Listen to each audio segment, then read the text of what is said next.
كمال الأجسام هي اللعبة الوحيدة اللي بتتلعب على مدار 24 ساعة، مش زي أي رياضة تانية ممكن تلعبها أسبوعين أو مثلا بيكون تمرينك مرتين في الأسبوع ولا حاجة فبتروح تلعب ساعتين وخلاص. كل حاجة بتعملها في يومك بتفرق معاك، فلو أنت عايز إن أنت توصل لهدفك وإن أنت تبني جسم حلو لازم تهتم بكل تفصيلة صغيرة بتعملها في يومك.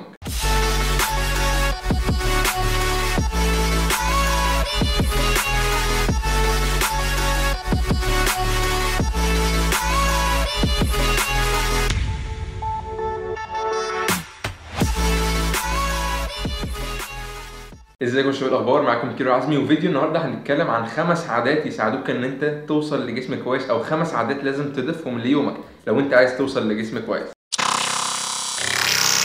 اول عاده وهي ان انت تتمرن. اكيد يعني مش هتعمل عضلات من غير ما تتمرن، لازم تتمرن سواء في الجيم او في البيت، وممكن تعمل عضلات في البيت على فكره من غير اوزان. اول حاجه وهي التمرين في الجيم. لازم ان انت لما تبقى لسه رايح الجيم جديد لازم تتعلم وتثقف نفسك على قد ما تقدر. ما ينفعش ان انت تكون كل اعتمادك على المدرب الموجود هناك، ان هو هيمشي لك نظام تمرينك كله وهو كل حاجه هيقولها لك انت هتنفذها بالحرف الواحد.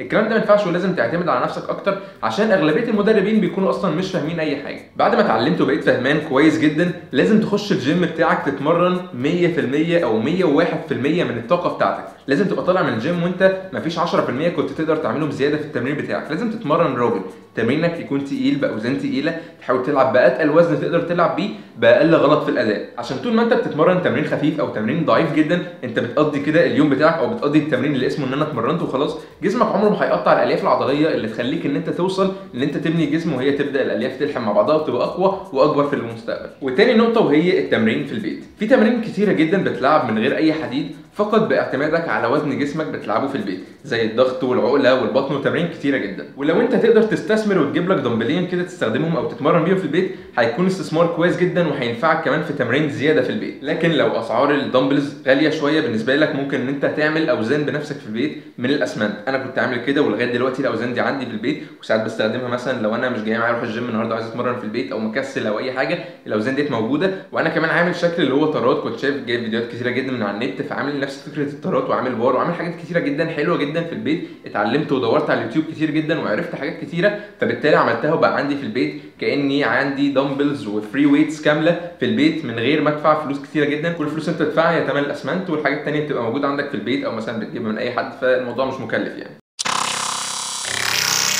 وتاني عاده وهي ان انت تاكل اكل صحي. حاول تاكل من 4 ل 6 وجبات في اليوم بتاعك على مدار اليوم كله بتاعك، وحاول ان انت توازن ما بين العناصر اللي هي تكون موجوده. يعني حاول ان انت الاكل اللي انت هتاكله دوت يكون فيه عناصر غذائيه كامله، بروتين وكارب وفات. ولو مصادر البروتين ممكن تبقى غاليه شويه ان انت توفرها في 6 وجبات، ممكن تستبدلها بمصادر بروتين نباتيه بيبقى سعرها اقل بكتير جدا من المصادر الحيوانيه. ولو انت معاك شويه فلوس او محتاج ان انت تجيب مكملات غذائيه تزق معاك وتساعدك شويه في ان انت توصل لجسم كويس جدا، في 4 مكملات اساسيين دول حاول انت تجيبهم، والباقي يعتبر يعني ملهوش لازمه قوي ممكن توفره من الاكل. الاربع حاجات ديت وهي البروتين والكرياتين والمالتي فيتامين والاوميجا 3، دول 4 حاجات اهم حاجات. والمكملات يا جماعه مش مضره وملهاش اي ضرر، دي المضره اللي الناس بتتكلم عليها وهي الاستيرويدز او الهرمونات او المنشطات او الحقن، دي حاجات تانية دي اللي مضره، لكن المكملات مالهاش اي علاقه. فكره المكملات ان هي كده كده معموله من الاكل، يعني هي ما فيهاش اي ضرر وما فيش اي مشاكل منها. طيب ايه لازمتها اصلا؟ المكملات دلوقتي لما بيكون شخص رايح الجيم جديد او بيحاول ان هو يزيد وزن ويزيد حجم، سواء جديد او قديم مش فارقه كتير، هو ما بيقدرش مثلا ياكل 7 وجبات او 8 وجبات في اليوم، بيكون مثلا كتير شويه بالنسبه له، فبياكل 5 6 وجبات مثلا على مدار يومه، والوجبتين التانيين بيكون مثلا بروتين على كارب اللي هو بروتين بيكون باودر وحاجات كده. نفس الفكره كانه اكل بالظبط، بس ده في صوره بروتين اللي هو باودر خفيف عشان يتهضم اسرع ويخش لجسمك اسرع، فيديك السعرات الحراريه الزياده اللي انت محتاجها عشان تبني عضلات اكبر. تالت عادة وهي اشرب مية كتير. المية مش بس مفيدة عشان تبني عضلات، المية مفيدة كمان عشان بتساعدك على الهضم وبتساعدك ان انت تتخلص من السموم وبتساعدك على تقليل الوزن وتقليل التعب. بجانب ان جسمك عشان يكون صحي ويكون كده رياضي وعنده لياقة كويسة لازم جسمك يكون هايدريتد، وان انت تكون بتشرب مش اقل من 2 لتر مية في اليوم. هتيجي تقول لي مثلا انا بنسى ان انا اشرب مية او مش بتيجي بدماغي ان انا اشرب مية وساعات بكنسل، لا حاول تحط مثلا ازازة كده 2 لتر قدامك في المكان اللي انت بتقعد فيه كتير، مثلا مذاكرتك او شغل او اي حاجه، فكل ما انت تبقى معدي كده او موجود قدامها في الرايحه والجايه تبقى شايفها وعارف ان انت محتاج تشرب ميه، وحاول انت تخلص الازازه ديت في اخر اليوم بتاعك. لو تقدر كمان زياده عن كده 3 4 لتر في اليوم مش هيقول اي مشاكل، بس حاول انت يبقى مينيمم اقل حاجه تبقى 2 لتر ميه في اليوم. رابع عاده وهي النوم. لازم تنام كويس جدا عشان النوم يعتبر هو الوقت او اكبر وقت انت بتعمل فيه استشفاء لجسمك اللي جاي مهلك وتعبان من التمرين طول اليوم. النوم يعتبر برضو الشحن للانسان، زي ما انت بتشحن الموبايل بتاعك عشان تقدر تستخدمه على مدار يومك، النوم هو ده الشحن بتاع الانسان، هو ده الشحن بتاع جسمك اللي بيخليك تقدر تمارس يومك بشكل طبيعي من غير اي مشاكل او تعب. حاول ان انت تنام من 6 ل 9 ساعات، مش اقل من كده او اكتر من كده. اقل من كده هيبقى جسمك تعبان وحاسس ان انت مرهق وعايز تنام ونعسان طول اليوم. اكتر من كده جسمك هيكون مكسر وتعبان برضو طول اليوم عشان انت نايم وقت زياده. وحاول تنام يعني يكون اخرك الساعه 1 بالليل، لو تقدر كمان قبل كده 12 11 يبقى كويس جدا.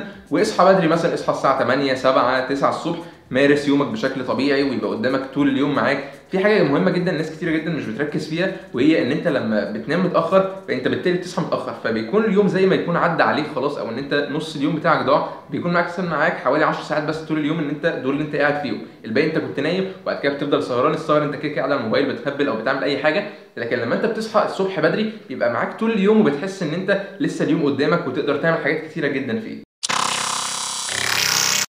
خامس عادة، ودي ملهاش علاقة قوي بالعضلات بس لازم تعملها لو تقدر، وهي الشغل. لازم تنزل اي شغل تقدر عليه، حتى لو اهلك هم اللي بيدفعوا لك كل حاجة وهم انت عايش معاهم وبيدفعوا لك كل اكلك كل حاجاتك، بس برضه حاول ان انت تشتغل. لما تكون انت راجل بتشتغل وبتتعب وبتصرف على نفسك بيكون تمن القرش، او بتحس ان انت في فخر زيادة في الفلوس، بتبقى حاسس ان انت تعبان في الفلوس دي عشان تجيبها، مش مجرد بس ان انا باخد من امي كده فلوس او ان انا باخد من بابايا فلوس عشان اجيب حاجة انا عايزها. ماما ما تجيبي 2000 جنيه كده اجيب علبة بروتين. بغض النظر عن سنك، ايا كان سنك ايه، سواء انت كبير سواء انت صغير، لما تنزل تشتغل بدري ده هيعلمك ان انت تتحمل المسؤوليه بدري وهيخليك ان انت تبقى راجل مسؤول عن نفسك، عارف ان انت تعمل ايه قدام، مش لسه عيل هتبدا حياتك بعد الكليه. بعد الكليه هنزل اشتغل بعد ما اتخرجت، فتبقى انت يعني لما انت تبقى صغير تبقى دارس الدنيا وشايف الحياه ماشيه ازاي، غير لما تكون انت لسه كبير وهتخش على الحياه جديد. فده كان كل حاجه عن فيديو النهارده، اتمنى ان الفيديو يكون عجبكم. ما تنسوش تعملوا سبسكرايب ولايك للفيديو ده عشان يوصل لناس اكتر. وكمان لو انتوا حابين تتمرنوا معايا اونلاين تقدروا تبعتوا لي على فيسبوك او انستجرام او تويتر او تيك توك او اي حاجه انتوا تقدروا تبعتوا لي عليها، هتلاقوا اللينكات في الديسكربشن تحت. واشوفكم الفيديو الجاي. سلام.